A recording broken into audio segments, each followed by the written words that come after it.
Salam. My name is Yasser Al-Ghaslan, and this is a new episode of the First Amendment. My guest today is Lynda Robinsson, who is the director in the Center for Middle East Public Policy and a senior researcher at the Rand Corporation.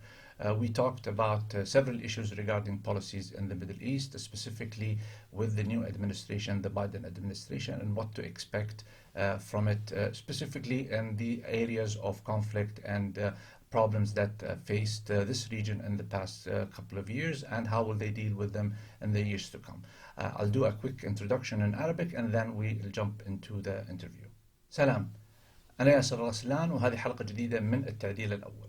اليوم ضيفتي هي السيدة ليندا روبينسون، وهي مديرة مركز السياسات العامة للشرق الأوسط في بمعهد راند المعروف، وكذلك عملت السيدة ليندا زميلة مساعدة للأمن القومي الأمريكي والسياسات الخارجية في مجلس العلاقات الخارجية المعروف BCFR. السيدة ليندا خبرة طويلة لها علاقة في السياسات العامة، وكذلك عملت في العمل الصحفي من خلال عملها ككبيرة محررين في مجلة فورن أفيرز السياسية المعروفة، ونالت جائزة جيرالد فورد للتقارير المميزة عن الدفاع الوطني. التقيتها في وقت سابق وتحدثنا عن عدد من القضايا، خصوصا فيما يتعلق بسياسات الرئيس المنتخب بايدن في منطقة الشرق الأوسط، ومقارنتها بالحالة في الفترة اللي فاتت، فترة الرئيس ترامب، وكيف يمكن أن نتوقع أو ما هي توقعاتها فيما يتعلق بالسياسة العامة في السنوات القادمة. أتمنى أنه اللقاء يحوز على رضاكم. طبعا اللقاء باللغة الإنجليزية، أتمنى أنه يكون مفيد للجميع. Linda, thank you very much for joining us in this new episode of the First Amendment, which we will be talking about the Middle East and the Biden administration. So thank you again for joining us. You're quite welcome, Yasser. Glad to be with you. Thank you. Lynda, you are very much involved in the policy of the Middle East, and you understand clearly the differences between the different administrations throughout maybe the history, and specifically maybe in the last years. The first question that I think is very important to ask here, moving from one administration to the other, how do you evaluate the period that Trump managed the country and was president, specifically in the areas of policies regarding the Middle East? And what are maybe the most important wins and losses, or who won mostly from the countries in the Arab world, and who lost more in the Trump administration? Thank you. Yes, well, I should start by saying, as the director of RAND's Center for Middle East Public Policy, we do interdisciplinary research on the region, and we are a nonpartisan and nonprofit think tank, so we don't take political positions. I would say, though, in terms of assessing the Trump administration's policy toward the region, I think it is indisputable that a major set of achievements was the so-called Abraham Accords, the normalization of relations between Israel, the United Arab Emirates, Morocco, Bahrain, Sudan. And those were somewhat controversial in the details of how they were achieved, but both the Republican and Democratic leadership have said the normalization is absolutely a good thing, a positive achievement. And we could talk about some of those details, but I think since those were the things that occurred most recently in the last months of the Trump administration, it's important to start with that. I think that there is a decidedly a great difference of opinion about the wisdom of having withdrawn from the JCPOA, the accord by which Iran had agreed to restrict its nuclear development. And indeed, its enrichment of uranium has proceeded apace since the Trump administration withdrew from that accord. It's now 12 times what was permitted in the agreement. And I think that many people and certainly signatories to that accord believe that that was a negative. So I would say those are probably the two poles of greatest achievements and greatest area of concern. also the successful conclusion of the military defeat of the Islamic State in Iraq and Syria. That was an effort that was begun under the Obama administration, completed in the Trump administration. And it's very important to note, it was a global coalition effort. At the end, there were 80 countries and entities, such as Interpol, that joined up to undertake a variety of measures to dislodge the Islamic State, prevent transfers of monies to it, flow of foreign fighters in, and of course the general promotion of online extremism. So it was a multifaceted effort. And I think that's a major achievement, one that's shared not only by both administrations, Republican and Democrat, but shared by the entire international community. It was really an extraordinary effort. And I think that people may underestimate how successful it was, because it didn't involve, unlike Operation Iraqi Freedom, the military effort to remove Saddam Hussein, this was really an effort to support Iraq and Syrian actors to dislodge the caliphate themselves. And that, I think, is an important model, that instead of foreign forces coming in to fight people in the region, this begins a new model, which is helping the countries there handle the problems themselves, which I think is a model we should keep in mind for the future, although I think we're really turning away from military interventions as a model for solving problems. I think that's what we're looking for from the next administration as the real hallmark there.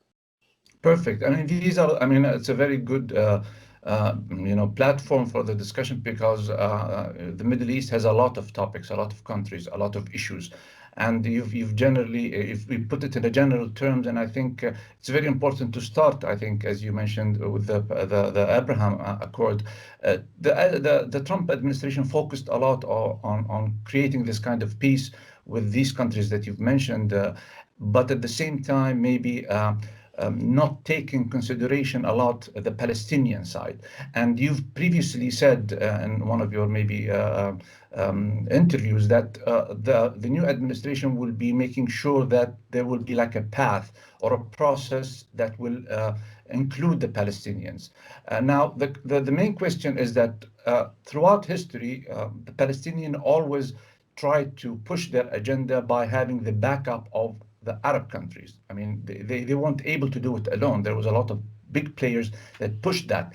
Today, we can see that these big players are not necessarily pushing or supporting the Palestinian, although they would maybe say in interviews and stuff like that. But on policy side, how will the Biden administration really take the Palestinians seriously when they have nothing in their hand and there's no one on the ground really backing them?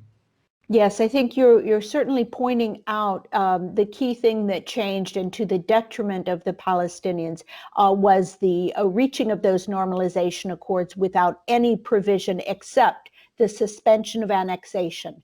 So that was clearly part of the arrangement with the United Arab Emirates, that Israel agreed to suspend the annexation, which by most accounts, it was not, the Israeli government was not able to push forward with in any case. But that left the Palestinians really without their traditional supporting allies in those Arab states. And it's really, I think, going to be up to the Biden administration to try to fashion a new approach that maybe focuses more squarely on the Israeli government and the Palestinian Authority, and what steps each of those parties need to take to try to move forward.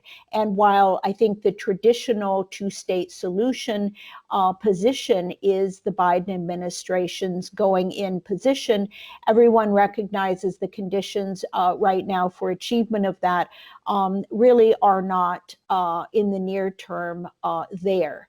Rand actually has a major study coming out in the next month that will look at the alternative futures. And I think it's very important for the administration and for anyone interested in this issue to take a step back and evaluate, where does the Palestinian Authority need to go in its own strategy, in its own approach, Elections have been talked about. What does the Palestinian Authority need to do to move ahead? And what does the Israeli government need to do? Because after all, it can't have peace in the region entirely without peace with the Palestinians. And that is maybe the question. I mean, what would push the Israelis now to really give the Palestinians, kind of recognition in time when, in different circumstances, they were reluctant in giving them. I mean, the Israelis today might say, well, no, thank you, we're not interested. There's nothing on the ground that will push them to do so. So whatever the Biden administration will do, is it realistic to expect a kind of a solution in these coming 4 years? I think it will be difficult, but I think the Biden administration will at least try to look at interim measures that can address the needs, the clear needs of the Palestinian people. And while it cannot, I don't think it is in a position to, or probably would be willing to, sacrifice its entire relationship with Israel and use all of its potential leverage in an all-out effort to achieve this end, because I think there is also a need to step back and look at what needs to happen on both sides, so that both parties really are able to move ahead. Palestinian representation, of course, elections had been due some time ago. I think there's a clear need.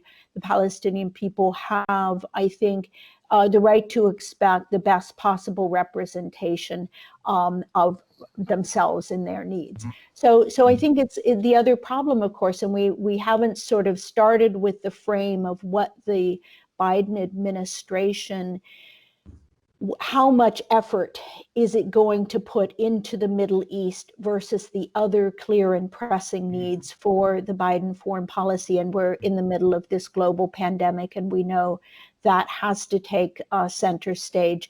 And I don't believe that a Biden administration would pivot away from the Middle East and simply there's too much at stake. I think the U.S.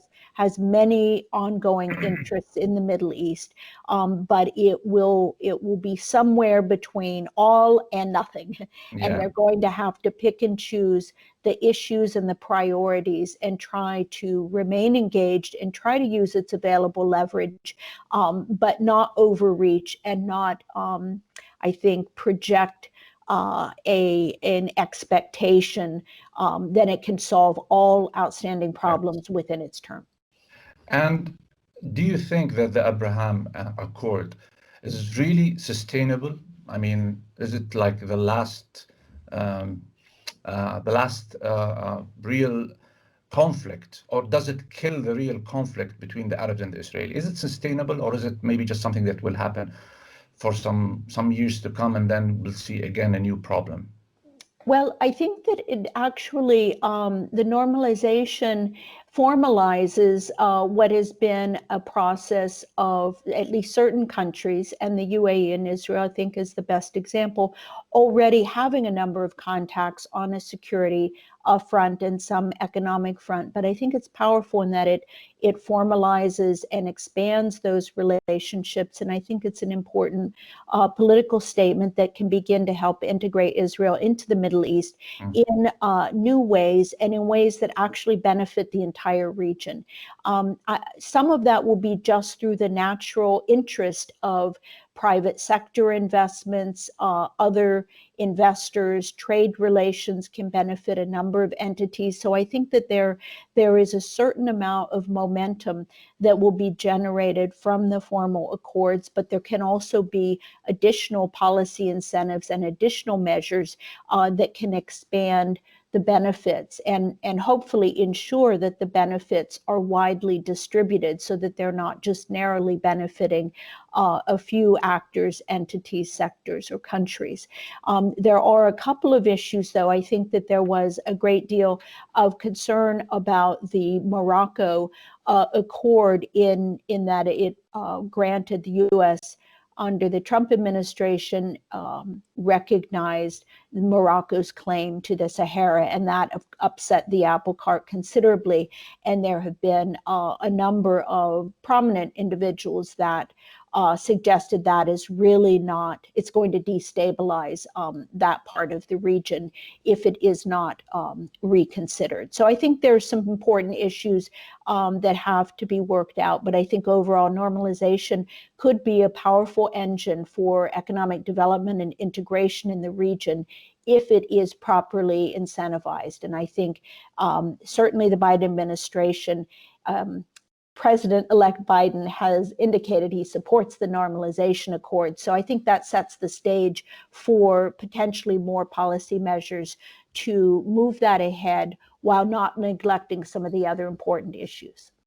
Yeah, I mean, I understand, and somebody might say, well, you know, we've got like 40 years or 30 years of agreements with the Jordanians and with the Egyptians, but in the end of the day, on the ground, this kind of normalization never happened. I mean, the Egyptians and the Jordanians are still, I mean, they still look at Israel and Israelis in general as not being like friends or, you know, they would do business with. So I think that is one of the challenges that might face this Abraham Accord is, are the people, regardless of the governments here, are the people willing to engage and invest?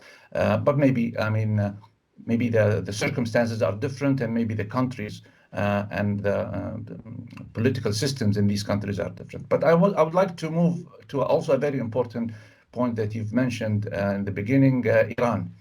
And we know that Iran is a very important part of whatever is happening today in the Middle East. And you've mentioned previously that the Biden administration will look into reboosting the diplomacy on that front.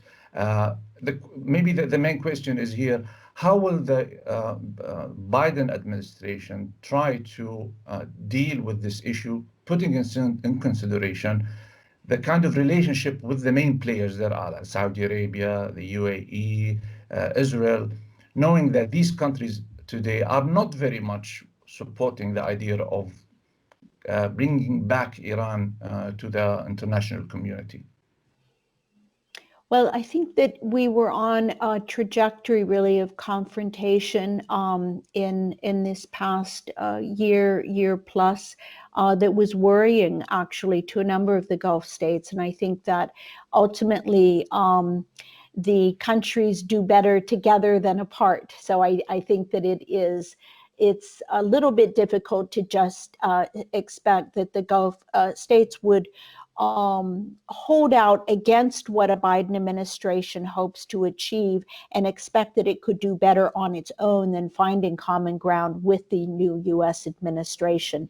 And that is, I think it's clearly being signaled, the desire is to achieve progress through diplomacy and not through military measures or threats. And the Biden administration, the campaign had clearly signaled that it wanted to resume the accord, the JCPOA. I see the EU, European Union, has just indicated as well that their preference is to get back to an accord that restrains the Iranian nuclear development, which is just a critical issue. But I think there is a recognition that other issues must be dealt with. And the missile development and missile proliferation and destabilization, regional destabilization by Iran are issues that everyone knows and has acknowledged need to be dealt with. I think it's a matter of the sequencing, the timing, the process that gets you there. And I think that while there is a concern that's been expressed on the part of some of the Gulf state governments that they do not want to see Iran left untrammeled to pursue its policies. The message has been very clear from the senior levels that are Jake Sullivan, who will become the National Security Advisor, and Tony Blinken, nominated for the Secretary of State position, that it's really going to be diplomacy first. And I think with Europe and the US coming together around that will be a pretty, I think, forceful position. It doesn't exclude Gulf state concerns. But in the past, in the days of Obama, it actually didn't take into consideration the Gulf state and Israel opinions regarding the agreement, and that is one of the things that maybe made the kind of relationship with the Obama administration a bit, a bit strange, especially in the end. Now, the Gulf states now, and a lot of people in the Gulf state would say, well, okay, this is like take two of the Obama administration, because they're using the same kind of approach. How can we guarantee that this time will be taken into consideration and the agreement will be different? Because diplomacy from these countries would see that the Iranians are not a kind of country you would deal with them with diplomacy. That's why they support a lot Trump, is that this kind of approach. Clearly. Yes, and clearly it was known the preferences were certainly to continue with the Trump administration, but the election has occurred, it's been validated, and it's clear that it will be, and I would stress, a Biden administration and not an Obama administration. I think just from the fact that there are individuals who are going to be in prominent positions that are clearly Biden people and not Obama people. I think it's important not to say it's going to be Obama too. So you think, excuse me if I interrupt, you think that realistically we're talking about a different administration, or is it just a similar administration with just maybe new faces? I actually think there's going to be a different approach to diplomacy, and I think it's a sheer speculation on my part, but just having observed, the principles now are going to be Joe Biden, so not Barack Obama. And in my view, Tony Blinken is clearly going to be the center of the foreign policy apparatus. And he is a longtime Biden person. And that's why I feel secure in saying it's not Obama 2, it's Biden 1.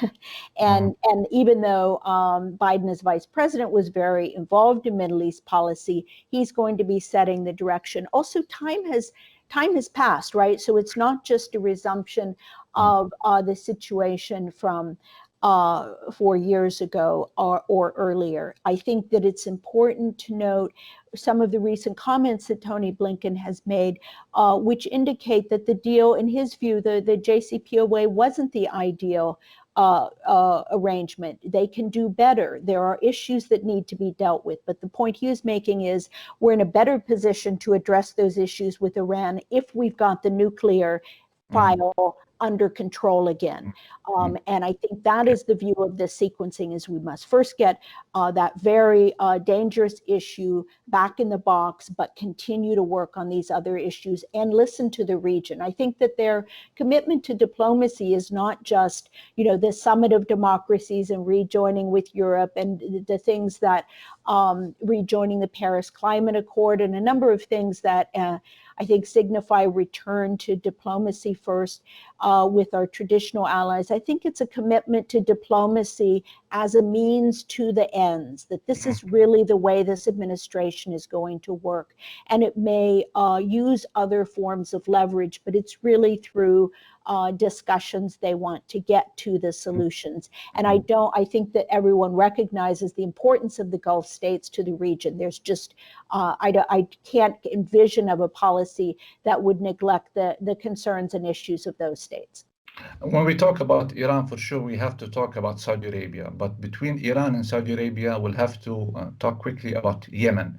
And you've mentioned as well that you believe that the Biden administration will really attempt to, in a serious way, to end this conflict in Yemen. From your point of view, how do you think the Biden administration will approach this war that is now going on for over 5 years? Well, there have been a few statements that you are quite well aware of, and that the Biden campaign and Biden himself had expressed a wish not to fuel the conflict and not to have arms sales and supplies going there, or indeed U.S. military activity that fostered continued conflict versus finding a political solution. That's the position of the Saudi government as well. I think it's very important to note. I think that Venn diagram includes accommodating Saudi Arabia's legitimate security needs, getting a negotiation path that satisfies those and winds down that conflict. And I think that that has been, I would just note, again, with regard to what the US bandwidth is going to be, there is a UN process. It is something that can be supported by the US, by the incoming administration. The same, I would say, with the conflict in Libya. It is not that the US is necessarily going to be the central figure in resolving them, but support to those diplomatic efforts, I think, is going to take center stage. And I think there will be quite a bit of concern. It's a top issue, as we know.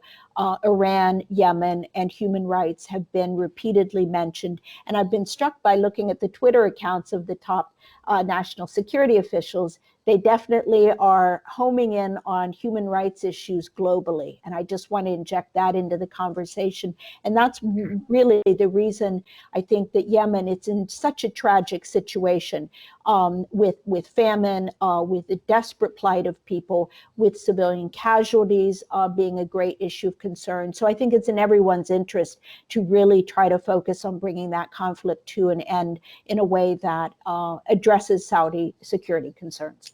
And on the bilateral relations between the U.S. and Saudi, we know that in the past 4 years with the Trump administration, there was a lot of goodwill between the two administrations from Saudi Arabia and Trump. There was a good, strong relationship. But from your point of view, what would be maybe the main and the most important differences in dealing as a U.S. government between Trump, Biden with Saudi Arabia? What are the main characteristics or the main differences you would see in general terms? Mm-hmm. Well, I think that I have to emphasize, this is really my looking at this relationship from the outside, but I think given the signals that have been given throughout the campaign, there's a real desire to balance the relationship, to resolve conflicts, to emphasize the respect for human rights. And I would add, we haven't touched on the intra-GCC situation, which has been a concern. And I'm noting also the recent news reports that Saudi Arabia may in fact be moving toward resolving that conflict, or at least taking some initial steps to restore overflights and various re-engagement with the Qatari government. I think it's in the U.S. national security interest actually to have both of those countries speaking again, and the U.S. base in Qatar is extremely important to the region's security, U.S. interests there. So I think there should be a path forward. That could be a major way of improving a U.S.-Saudi relationship under the next administration, to see Saudi Arabia taking some steps that clearly the U.S. would consider to be in its interest. And in the days of the primaries, Biden was very aggressive and very critical of Saudi Arabia, and a lot of people in the Middle East saw that as an indication that the Biden administration really wants to be the opposite of the Trump administration when it comes to Saudi Arabia. Now, do you think that that is basically just maybe a rhetoric regard an internal to create kind of a support within the Democratic Party, or is it in reality a position that it will take and it will really press and be a bit aggressive against Saudi Arabia in a way that is completely different than the Trump administration towards Saudi Arabia? I think there will be some desire on the part of a new administration to see certain actions by Saudi Arabia. But I think that you're wise when you emphasize their comments made during primaries that are always really more for domestic U.S. consumption. We don't have a detailed policy blueprint from the Biden folks yet. I think a lot of these details will emerge in the coming months as people get into place. And I think the really important point is there'll be an emphasis on diplomacy, not on armed methods of achieving the ends. And I think there will be a desire to talk with the partners in the region. And one of those historic partners has been Saudi Arabia. That said, I think it's important to take seriously what, as candidate President-elect Biden said in areas of concern that they're going to want to see addressed. But I think there's time, and there's not going to be a frontal approach. I think it's going to be a diplomatic approach. The GCC changed a lot in the days of Trump, as you might know. There is the whole Qatari problem with its neighbors. We saw as well the UAE emerged as a real player in politics in the Middle East. The Biden administration comes today in a different era. How will they deal with this kind of new dynamic of the region, where it's not only Saudi Arabia that is the big player, and Qatar, who plays around, like a lot of people would say, but you've got now even UAE part of the equation. So maybe the direct question is, how will the Biden administration deal with the problem that is between Saudi Arabia and Qatar, specifically now that there is this talk on resolving, while a lot of people are saying that the UAE is not willing to support this agreement with Qatar. So you've got like a new dynamic of issues within these same three players. Mm-hmm. Yes. Well, I think you're right in that the UAE has been extremely active. The U.S. bilateral relationship has developed. It's a new configuration. But that said, the GCC is still an extremely important collective. And there's still the ministerial dialogue. There's still a process there.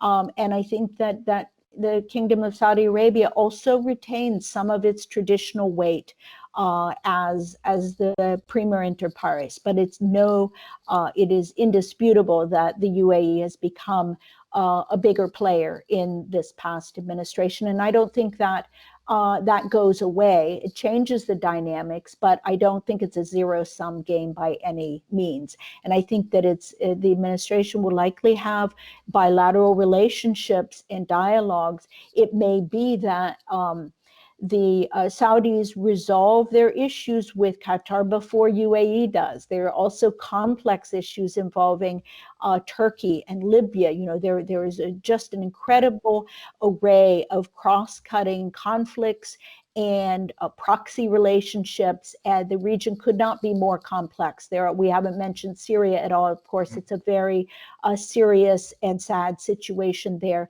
So there's a lot that has to be worked through. And I think there's not going to be a magic solution, but I think that there'll be, on balance, a lot of opportunity with the Gulf states and a new Biden administration, with the proviso that it's not going to be a Trump administration. I think everyone in the region understands that, but I think it would be it would be an exaggeration to say it's just going to go back to the same types of relations and démarches that you saw under an Obama administration. One of the issues that created this problem in the Gulf states with Qatar is because Qatar played, it was perceived as being playing a bigger role than it's supposed to play in the region, in the Gulf, and in the Middle East in general. And today we've got the UAE that is playing that role now. If we know that the Democrats historically, and I mean the U.S. Administration generally has good relations with Qatar, and you've got the Aidid and the military presence. The concern is here: how will the Biden administration really try and be able to balance a strong Saudi Arabia and two alternative, countries on the side that are playing the same role and, maybe trying to play a bigger role. And so you've got three players in the Gulf now. The Qataris, how will they be part of this new mechanism? Well, you have very well described the complexities there, and there's no outside entity that is, I think, going to make it less complex. But I think there is not a need, nor really would it be terribly advisable for a U.S. government to choose among the three. The goal is to have good relationships with all of them, and to the degree possible, bring the GCC community together where their interests can benefit from being together. I think there'll have to be those separate bilateral relations with all three, as well as the rest of the GCC. I mean, we have bases in Bahrain, we have bases in Kuwait. There are interests and relationships with each of these very important countries, and I think it behooves the administration to try to bring everyone together, but not to pick or favor one country over another. In the case of the UAE, I think there's a burgeoning economic relationship as well as the security relationship. There are concerns and some issues that are going to have to be, I think, part of that conversation. But I think that I have not seen anything that makes me believe there is either an interest or a good rationale for excluding one party or another from a Middle East policy on the part of the new administration. The last question regarding specifically the Gulf countries. I mean, we know and we hear a lot about, the talk about human rights in Saudi Arabia. But the thing that sometimes I ask myself is that the Democrats focus on the human rights issue, and we do understand, but they only focus on Saudi Arabia. I mean, we know a lot of reports talk about also human rights issues in the UAE and in Qatar and elsewhere, but there's no focus on them from a democratic administration. It's always about Saudi Arabia. Why is Saudi Arabia such an issue when it comes to human rights and the others are not? Maybe also Egypt. They talk about Egypt, but not the UAE specifically or Qatar. Mm-hmm. Well, I might just differ, I guess, a bit with you here, because I think those issues have come up, and certainly the UAE came in for its share of criticism with regard to concerns about civilian casualties in Yemen and the fighting of the war there. I think some of its actions in Libya and the violation of the UN arms embargo there, and I think in the case of all of the countries where guest workers their rights are not represented, I think that's actually become, the kafala systems become increasingly an issue that people are looking at. I don't know, certainly though, Saudi and Egypt have come in for their share of scrutiny, but I wouldn't say it's to the exclusion of others. I think it's also important, though, even though we have to expect, I think, that human rights will, as seen by the Twitter accounts of the top officials I've mentioned, the incoming officials, you can see, and it's Africa, it's Cuba, they are calling out in tweets various practices. But the US also has we have to take care of our own rule of law at home. And I think it's very important that in trying to defend the rights of people around the world, the US also acknowledge where it's falling short. And I know that has been a topic raised by some senior Saudis in various forums recently that I've seen or participated in. And the US should not pretend that it doesn't have its own record of lapses and things that it needs to take care of. And I think that's a good way to have the conversation, to not pretend that the US is perfect, but to say it has a sincere interest in calling out issues of concern to humanity. And you think that the Trump administration and the Republicans, they don't care about this issue specifically? It certainly took a very much of a backseat in the Trump administration, but I wouldn't say no Republicans care about the issue. I think also you raise a good point. It's something that President-elect Biden, as a candidate, said repeatedly he wanted to bring our country together, and he wants to find a basis for a bipartisan foreign policy.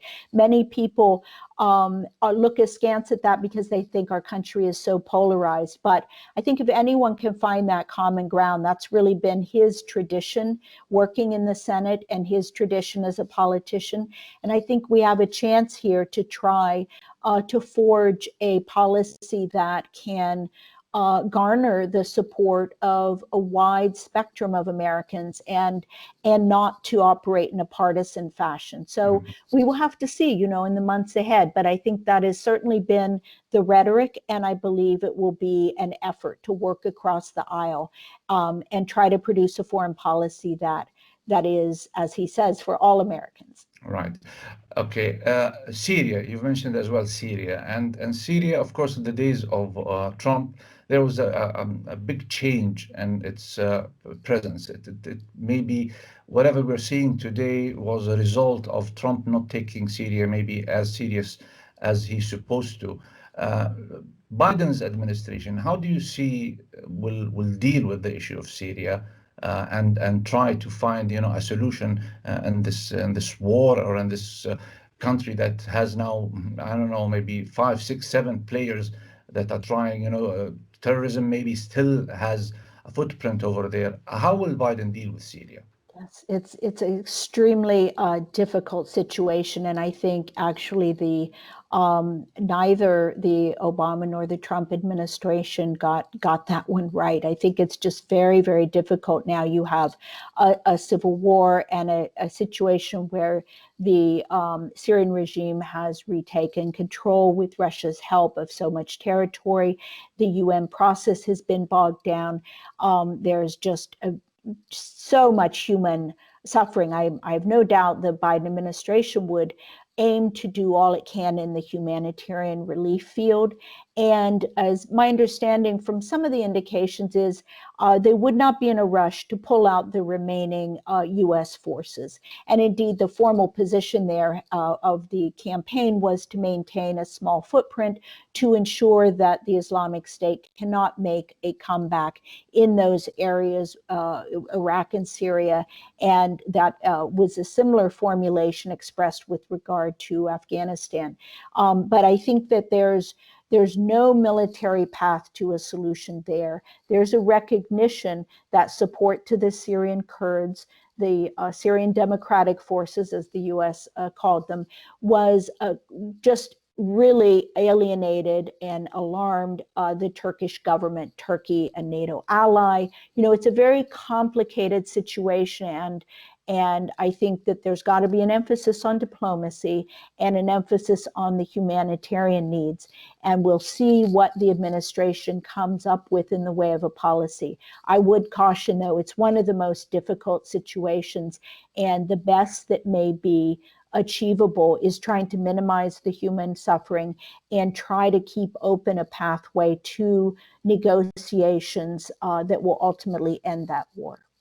And in regards of Iraq, today we know that a big part of the presence of the Iranians is in Iraq, and the muscles that are dealing with the whole region is coming through Iraq. We know that a lot of missiles sometimes are sent even to. There's talk that it was sent to Saudi Arabia and other places. How will the U.S. deal with Iraq? Yes, it's a very tense situation right now, as you indicate, and I think in the coming weeks until the transition of U.S. administrations, it may be particularly dangerous. President Trump has certainly indicated any death of a U.S.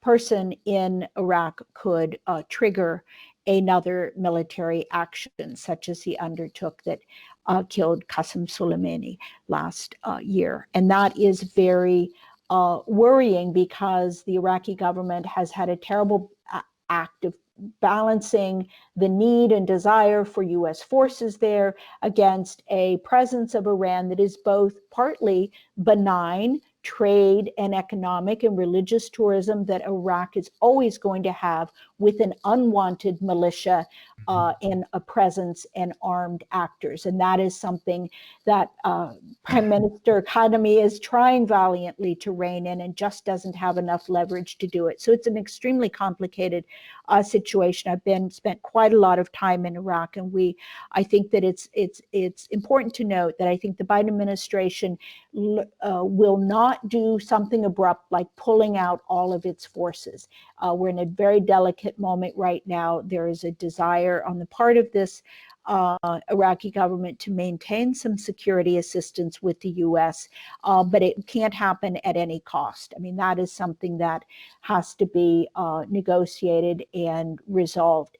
I'm hopeful that with a general emphasis on diplomacy, and once you start getting the Iranian issues turned into a diplomatic avenue, that the pressure can be lowered in Iraq. Iraq has so many domestic problems, facing devaluation now, facing a lot of popular unrest.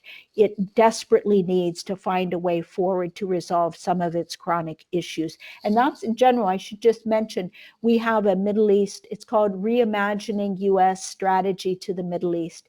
It will be out in about a month, and we're really trying to propose a more long-term focus for the U.S. in the region to try to get at some of the long-term drivers, reducing conflict, aiding socioeconomic development, and trying to do it in a more multilateral way, not so much unilateral U.S. policymaking. And I think that those three pillars, trying to emphasize economic over military means, I think it's an important inflection point to say, how does the U.S. contribute most constructively to the region, not pretending that the U.S. can solve nor should solve all problems, but can we reset policy for the long term in a way that people won't be wondering every administration, is the U.S. going to leave? Is the U.S. going to intervene militarily? That we can kind of adopt a policy of normalcy that really aims to help the people of the region and not be so focused on a military approach to the threats. A turning point in the Middle East was the Arab Spring, and that happened under the watch of Barack Obama, Democratic president. Biden he was the vice president. He was there when it happened, and that created a lot of an opinion in a lot of Arab countries regarding Biden, as that maybe he is somebody that would support instability in the region.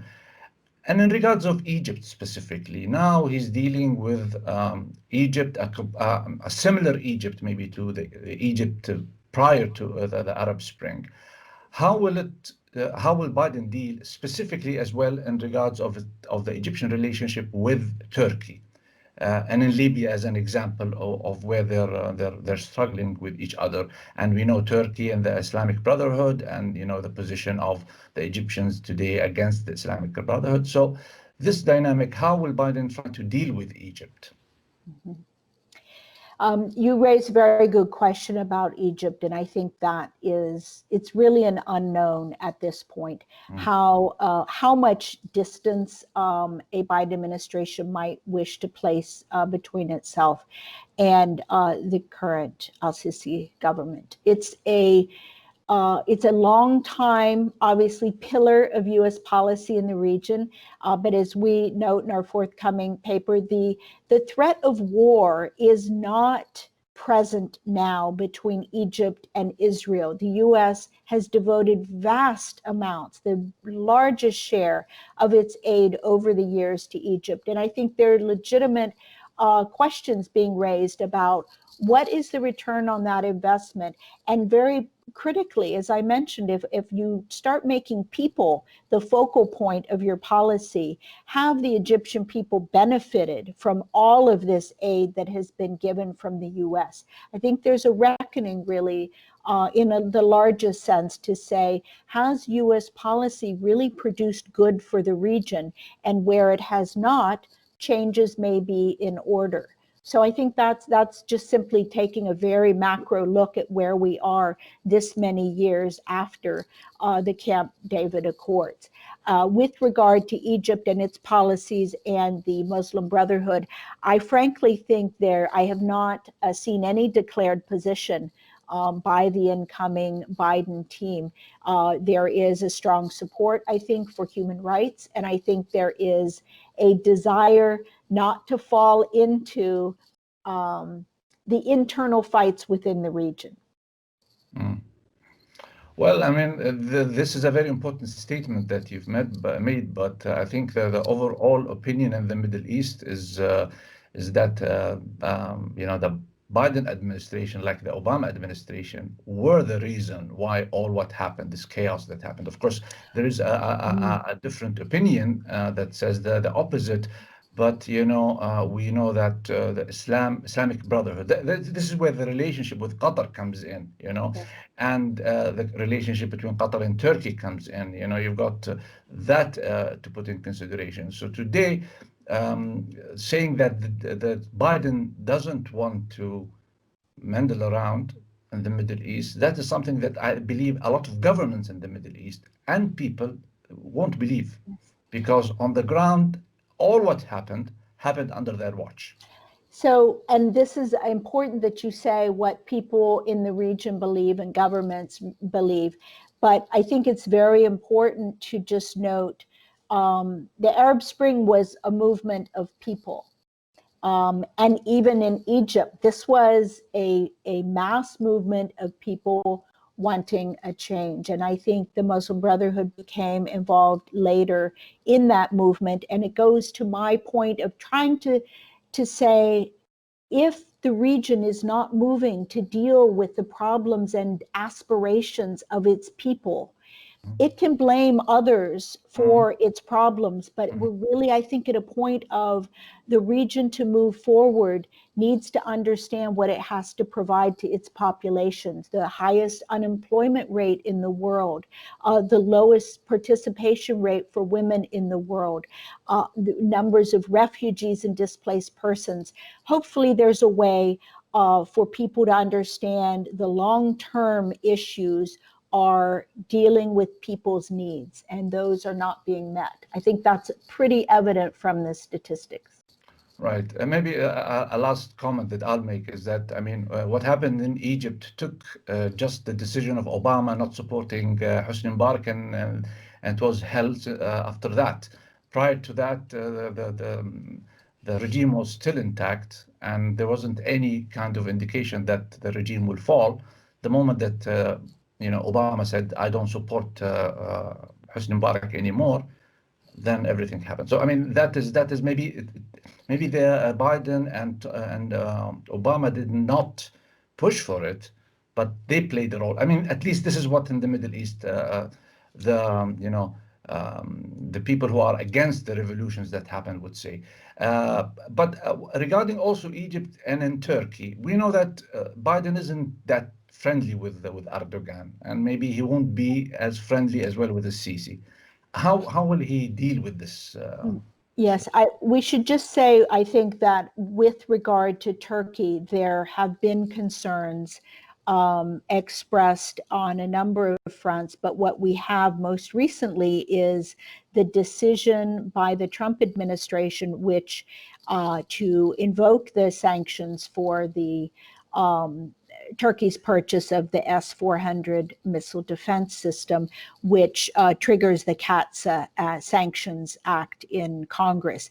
And they had not been invoking that. And now the Biden administration will come in with that as the declared U.S. policy. And I think this has been a concern that the national security establishment in the U.S. has expressed, and of course many in Congress, that that the security of NATO is at stake here, and this is an issue that they finally have to deal with the Erdogan government over. The government of Turkey has made clear that it's going to take actions that it sees are in its interest, whether it's most recently Nagorno-Karabakh and Azerbaijan, or in the Eastern Med, or in Libya. So it's really quite interesting to see how Turkey has been active in taking actions that it sees as in its interest without any regard for how the U.S. might view that. So I think there's going to be an interesting period of evaluation in the U.S. of what its position on Turkey should be. That said, the issue with Russian missile defense system, I think, is going to bring matters to a head. And I would expect, given the long standing positions on that I think that candidate Biden and President-elect Biden have made vis-a-vis Russia, he's not going to push that issue under the rug. I think, though, Turkey, you know, it's very complex, and the issue of political Islam in the Middle East is a hugely complex one. And I think they will take their time deciding what, if any, positions they need to take there, while trying to make sure it's a constructive position at the end of the day. My last question is basically maybe a wide question, but in regards as the strategy of the region. Historically, the Middle East was an area under the control of the U.S. in general. Today, we see Russia playing a bigger role in the Middle East. In reality, is the Middle East still under the control of the U.S., or it has to share the control with the Russians?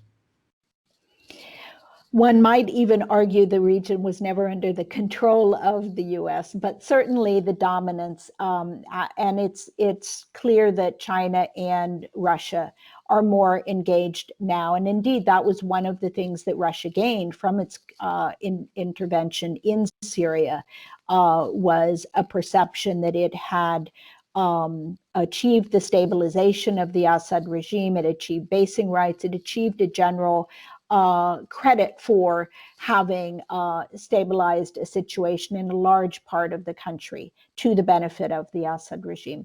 I think that it is, and Rand has done a number of very good reports on this. I would recommend that your listeners look at Rand's website. They're all free downloads. These movements by Russia and China aren't things that the U.S. has in its power to say, go, stay, or go. I think it's in a competitive mode. I think, though, the U.S. is likely to be seen as a partner of choice by many in the region. And I don't think the U.S. necessarily is at a disadvantage by having some activities, particularly by China. I think China is a player that has to be reckoned with around the world, and not every action China takes is an adversarial or nefarious action. And that's where I think there's been, perhaps by late awakening to the challenges China poses, an overreaction, perhaps, to demonize every action of China. And there has to be a middle ground by which the U.S. can push back where it needs to and cooperate, frankly, with both of them. We have an arms agreement, the New START agreement with Russia, that absolutely many consider to be in the U.S. interest. So in neither of these cases should the U.S. be seeking a completely adversarial relationship in the Middle East or anywhere else. Lynda, thank you very much for this really insightful and enlightening conversation, and you've shed the light on a lot of important aspects of this topic, the Middle East and its policies. And I hope that we can meet soon after all of this COVID thing goes away face to face. And thank you again for joining us. Delighted. Thank you so much. It's wonderful to meet you. Take care.